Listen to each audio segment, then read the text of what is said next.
Hoy, en Desde la Sombra, el control geopolítico forma parte de la estrategia global y África, sobre todo el África subsahariana, es el último recurso.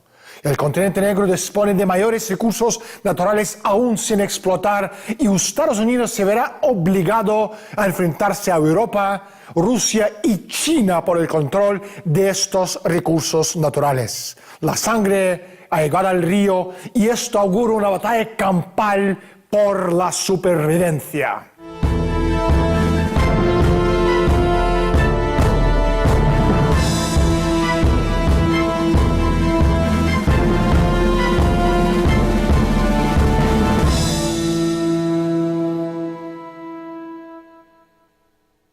La explotación económica sistémica del continente a lo largo de las décadas de los 80 y los 90 ha sido la piedra angular de la política tanto estadounidense como francesa en África. A través de organismos tales como servicios de inteligencia, grupos de mercenarios extranjeros y un conjunto de conglomerados corporativos occidentales dedicados a la explotación que estaban deseando sacar partido a la riqueza mineral de África. Ruanda es la zona cero de los conflictos africanos, el epicentro de algunos de los peores masacres del siglo XX. Desde el 1 de octubre de 1990, el Frente Patriótico Ruandés y el ejército ugandés han provocado en Ruanda y en el Congo los mayores crímenes contra la humanidad habidos desde la Segunda Guerra Mundial. Más de 8 millones de personas han perdido la vida. ¿Quiénes son los principales responsables? ¿Cuáles son sus objetivos? ¿Qué papel juegan y han jugado las potencias occidentales y la ONU en avivar este conflicto? Hoy hablaremos con João Carreiro, nominado al Premio Nobel de la Paz por su labor en sacar a la luz los crímenes de esta guerra desconocida. Pero primero, salimos a la calle y preguntamos a la gente su opinión.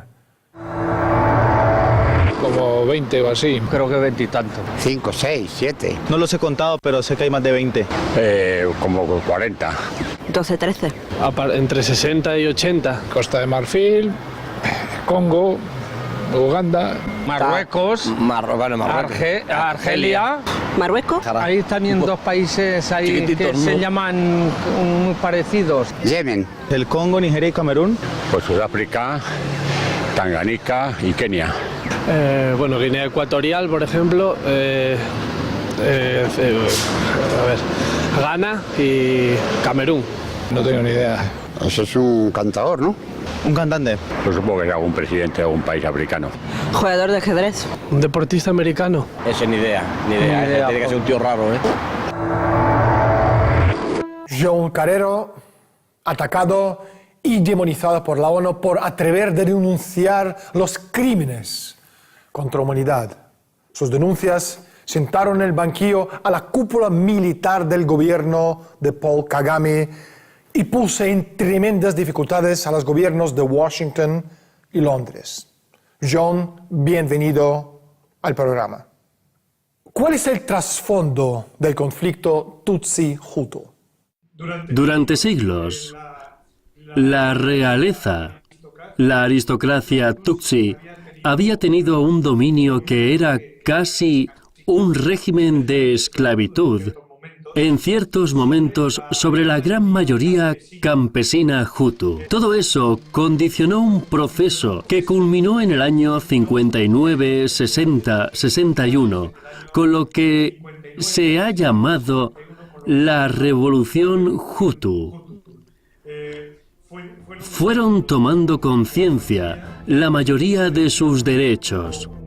Hubo un grupo, una élite que formuló en lo que se llama los principios Hutus y simplemente reclamaban algo tan elemental como los derechos humanos, y eso, claro, conllevó a un conflicto. Hubo cierta violencia inherente a toda revolución. Hasta la Revolución Pacífica de Gandhi hubo muchísimas más muertes que la Revolución Ruandesa. Sin embargo, se siguen asociando a la India, a la no violencia y, por ejemplo, parece que los Hutus son de por sí genocidas. Esa no es la realidad. La realidad es que fue una revolución admirable en la que se instauró, por así decirlo, de alguna manera, la democracia, porque de hecho hubo un referéndum organizado por la ONU, en lo que por una gran mayoría, el 65%, se decidió que no se quería a la realeza Tutsi. Y en aquel momento el rey Tutsi, junto con la élite de la aristocracia más intrigante, se exilió del país, pero estamos hablando de 1 de cada 3 Tutsis. Había un 70 y tanto % de Tutsis que eran personas razonables, que no tenían ningún problema de convivir con un gobierno de mayoría Hutu. Después, esto quedó insoportable para esas élites tan intrigantes. Desencadenó ya en los años 90 esa gran agresión internacional en la que confluyeron los intereses anglosajones. Y hubo la gran agresión que 3 años y medio después desembocó en el genocidio Tutsi. El origen de la rivalidad entre la mayoría Hutu y la mayoría Tutsi reside en las políticas coloniales de Bélgica, que han clasificado a todo habitante de Ruanda como Hutu o Tutsi desde 1933. Bélgica favoreció sistemáticamente a la minoría Tutsi frente a la mayoría Hutu, una práctica que originó un malestar generalizado en la población Hutu que representa el 85% y sembró las semillas del odio étnico que explotó brutalmente en la década de los 90, empezando aquella fatídica noche del 6 de abril de 1994, cuando el avión que llevaba al presidente Habyarimana de Ruanda y el presidente Ntaryamira de Burundi explotó en una gran bola de fuego al impactar en él 2 misiles tierra-aire. John, vamos a centrarnos ahora en este doble atentado contra presidentes de Ruanda y Burundi. ¿Qué pasó y cuáles han sido las consecuencias de este terrible atentado? Hay que tener en cuenta que el atentado presidencial del 6 de abril de 1994 llega tras 3 años y medio de una guerra feroz en la que se van despoblando regiones y países enteros. La población está empobrecida. La vida del pueblo de Ruanda está casi paralizada. En torno a la capital hay cientos de miles de refugiados de todas las regiones.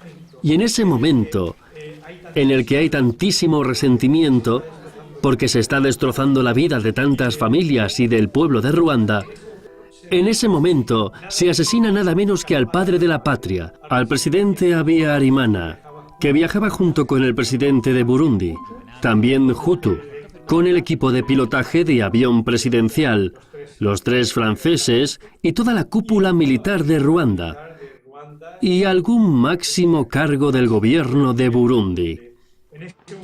En este momento ya es la locura. Se descontrolan todos los frenos que estaban puestos y comienzan masacres masivas por ambas partes. Es una página terrible del siglo XX y una página de responsabilidad, como decía el secretario general de la ONU, Boutros Boutros-Ghali, el genocidio del Occidente. El atentado aéreo desencadenó una asombrosa ola de genocidio de los Tutsis y de los Hutus en Ruanda. En su testimonio ante la Comisión Francesa de Investigación, el exministro francés Bernard Debré insistió en que 2 SAM-16 soviéticos usados en el ataque fueron entregados por los norteamericanos a los súbditos de Kagame a partir de los depósitos expoliados durante la operación Tormenta de Desierto en Irak en 1991. El intermediario y la tapadera en la operación, Organización Internacional Estratégica y Táctica, o ISTO por sus siglas en inglés. ISTO estaba relacionada con la consultora Armitage y Asociados, fundada por Richard Armitage, el primer subsecretario de Estado de George W. Bush. Otra empresa estrechamente ligada a esto y a Armitage fue Kellogg, Brown y Root, una filial de Halliburton que en el pasado dirigía el vicepresidente estadounidense Richard Cheney. Desde el inicio de la Guerra Civil de Ruanda en 1990, la agenda política secreta de Washington se basó en el establecimiento de un ámbito de influencia norteamericana en una región dominada a lo largo de la historia por Francia y Bélgica.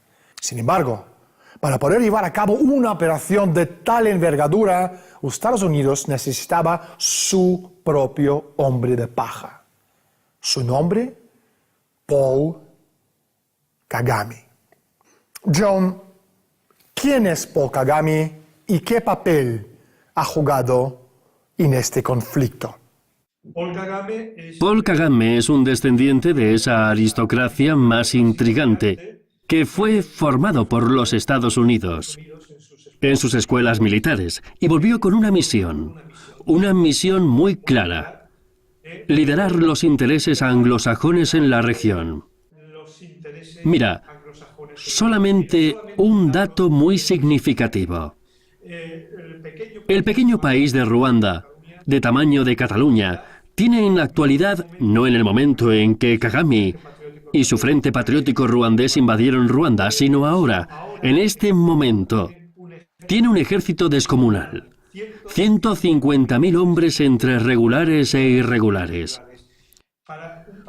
Para un pequeño país de tamaño de Cataluña, estamos hablando de un ejército de casi 3 veces del inmenso Canadá, por poner un ejemplo. Y eso da a entender que son unas fuerzas armadas dimensionadas para el control de África Central, no solo en Ruanda. Y eso es el papel que tiene Kagame y que se le ha adjudicado. Por eso, de una manera bastante fácil, en 6 meses conquistó el inmenso Congo, porque tenía un apoyo de todo tipo, militar, logístico, de información, diplomático por parte de las potencias anglosajonas, Estados Unidos, Gran Bretaña y en gran medida también Bélgica. O sea, se ha repetido el esquema del asesinato de Lubumba y el aplastamiento de la democracia incipiente del Congo de hace medio siglo. Kagame es la cara visible de los grandes lobbies anglosajón. Mientras el Frente Patriótico de Ruanda masacraba a millones en los años 90, la secretaria de Estado de Clinton, Madeleine Albright, le alababa a este asesino y su mentor, el presidente de Uganda, Yoweri Museveni, como representantes del nuevo clase de dirigentes africanos. En la opinión de Albright, Kagame era un faro de esperanza para el futuro de África. La transformación de un sicario militar vestido de civil, aprobada por Washington, legitimó esta terminología orwelliana. Kagame, cuyo asesor personal es Tony Blair, era el vehículo ideal para llenar las arcas del poder militar industrial estadounidense con los regalos de Navidad. Barrick, American Mineral Fields, Boundary Resources, Bechtel, Templeman Sons, Halliburton, Microsoft, sin hablar de las administraciones Bush padre y Clinton, todos tenían y tienen una estrecha relación con este luz luminoso de la verdad y el faro de esperanza para el futuro de África. Una África desnuda, desnutrida y abandonada a su miserable suerte. La ONU sabía que Ruanda era un polvorín a punto de estallar. Sin embargo, se quedaron de brazos cruzados y no hicieron nada. ¿Por qué? Preguntamos a nuestro experto. Sabían perfectamente lo que iba a pasar. No que un genocidio estuviese planificado, como se ha intentado hacer creer, porque esta tesis ya está totalmente desacreditada. Sabían que la situación era explosiva, y no solamente no hicieron nada, sino cuando el Frente Patriótico Ruandés de Kagame y de Museveni que eran gente que se habían formado en Uganda y que habían conquistado anteriormente a Uganda. Cuando avanzan, Estados Unidos y Gran Bretaña imponen la retirada de los cascos azules. Prácticamente desmantelan la presencia de los cascos azules y lo reducen tanto que pasaron de unos 2000 a una cosa simbólica, a un centenar o 200. Ha quedado en evidencia, ya hay mucha perspectiva, que no había que temer a Kagame en su avance en que arrasaba la población de Ruanda. Que Kagame no debía de tener ningún obstáculo, ni la misma ONU era un obstáculo para lo que se estaba realizando. Hubiese sido un impedimento para la conquista del poder. Esto ha quedado clarísimamente formulado. No tenemos tiempo para extendernos, pero esto es el motivo. No solamente no se hizo nada, sino que se ayudó a que Kagame conquistase primero Ruanda y después el Congo. Sin duda, Estados Unidos estaba al corriente de los planes de sus lacayos. Aparte de la relación personal de Albright con Kagame, el embajador de Estados Unidos en Ruanda, David Rawson, era procónsul virtual de la dirección del Frente Patriótico Ruandés de Kagame.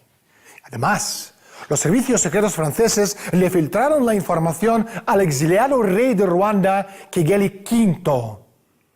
El rey avisó por escrito al gobierno estadounidense y a la ONU de que estaba previsto un genocidio en una escala no visto desde la Segunda Guerra Mundial. Ni el gobierno estadounidense ni la ONU respondieron a la llamada del socorro del rey.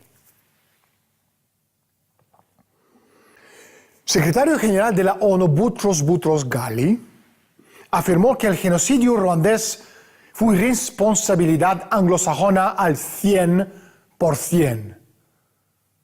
¿Cómo es que eso es silenciado? Otra vez preguntamos a nuestro experto. Esto es increíble. Esto es un test de gran potencia mediática que tienen estos poderosos lobbies, estos cárteles financieros. Podríamos hablar de organizaciones como Bilderberg, como Trilateral, que tú sabes tanto. Es increíble que se han impuesto en todo el mundo una versión como de un conflicto tribal entre ellos, cuando precisamente, según nada menos que un secretario general de la ONU, lo formula así diciendo que el genocidio de Ruanda fue responsabilidad 100% anglosajona. La gente no da importancia a los conflictos en África subsahariana. No interesa, no se conoce. Está allí al margen de todo. Pero sin embargo, este factor fue importantísimo en la no renovación del cargo de Boutros Ghali. No había sido lo suficientemente dócil al proyecto anglosajón y occidental en la región como para ser también de nuevo defenestrado. Son hechos tan impresionantes que no sé si es más impresionante aún el hecho que no se conozcan. Lo de Ruanda y el Congo ha sido una obra maestra de la propaganda. Conseguir que un genocidio de millones de seres humanos, estamos hablando de 5 o 6 millones de víctimas congoleñas y más de 3 millones ruandesas, que esto haya pasado tan desapercibido a la opinión pública internacional, realmente es el mayor test para entender las fuerzas que operan en este momento en el mundo occidental y que además se permiten de ir de conquistadores de los derechos humanos, de la libertad y de la democracia en todo el mundo. A la luz de todo esto, el comentario del presidente Clinton en la CNN en 1999 de que ignorábamos lo que estaba sucediendo en aquel momento no podía haber sido una mentira más flagrante. ¿Acaso es otra coincidencia que un delegado para Ruanda que favorecía a Kagame rotara al Consejo de Seguridad de la ONU a principios de 1994 y después trabajara con representantes estadounidenses para impedir todos los intentos posteriores de abordar correctamente el genocidio que se estaba desatando. Todo el mundo conoce la campaña de salvar Darfur. Sin embargo, es desconocida completamente la campaña en Ruanda. John, ¿por qué intelectuales como Vargas Llosa eluden siempre en sus análisis sobre este conflicto cualquier referencia al crimen de agresión internacional promovido por el Occidente? Hay que decir también que estos intelectuales como Vargas Llosa son muchos de ellos eminentes intelectuales de Bilderberg, de la Comisión Trilateral, y por lo tanto exponen la voz de su amo. Realmente es increíble que te hablen de derechos humanos individuales todo el día, de las violaciones en el Congo, pero no sean capaces de decir que existe un crimen contra la paz, como quedó claro en Nuremberg. En aquel momento, en Nuremberg, los agresores eran los nazis. En estos momentos nos acordamos que los agresores son ellos. Es más interesante hablar de derechos absolutamente individuales, mientras se agrede a pueblos enteros. John, una última pregunta. ¿Cuál es el futuro de Ruanda? La imagen de Kagame está absolutamente deteriorada por el trabajo nuestro y de otra gente. Este criminal se ha hecho con una de las grandes fortunas, si no del mundo, al menos de África. El nivel de poder económico que tiene, que está haciendo el pillaje sistemático del Congo. Ruanda se ha convertido en la mayor exportadora del mundo de coltan, que ella no tiene porque viene del Congo. Por tanto, sigue fuerte, con un poder militar económico muy fuerte, pero con una imagen ya de un criminal que antes no tenía. Por tanto, es un momento muy crítico en el que podemos encontrarnos con cualquier cosa. Que Kagame fuese asesinado por sus antiguos padrinos, como lo han hecho con Gaddafi y tantos otros líderes que tenían muchísimo poder. Sin embargo, Kagame está fuera del alcance de las leyes internacionales porque Ruanda y Estados Unidos habían firmado un tratado mutuo en el que garantizaban a sus respectivos líderes la inmunidad frente al Tribunal Penal Internacional. Si se arrestaba a Kagame, el mundo se enfrentaría cara a cara con el principal protector de los terroristas ruandeses, Estados Unidos. John, no hay tiempo para más. Muchísimas gracias por estar con nosotros. Muchísimas gracias por esta invitación que creo que es importante para el pueblo de Ruanda. Sin duda alguna, estamos ante la página más bochornosa de la historia del Occidente y también de la ONU desde su creación. 8 millones de personas masacrados ante la mirada indiferente de la ONU y de las potencias occidentales. Solo la derrota del régimen nazi permitió conocer lo que algunos sabían, pero el mundo no quería ver. Auschwitz, Treblinka, Buchenwald, Dachau. La aplicación es muy poderosa y difícil de extrapolar porque nos lleva más allá de las palabras. Y es que el mal es literalmente impronunciable. Que todo discurso acerca de él legitima, incurre en una conversación que nunca debiera tener lugar. Si debemos debatir estos temas, si se puede debatir estos temas, entonces ya estamos perdidos moralmente. ¿Cuánto dolor más quisimos? ¿Cuánto más podríamos soportar? Espacio y el tiempo, los trucos de un mundo lleno de daños, la pila de escombros que llamamos historia, aunque también representa nuestros horrores y nuestras pesadillas. Como el tiempo en sí sostiene estas pesadillas que nos hacen desaparecer como seres humanos. Bienvenidos al mundo de Humo Espejos. Soy Daniel Stulin. Gracias por estar con nosotros y hasta la semana próxima.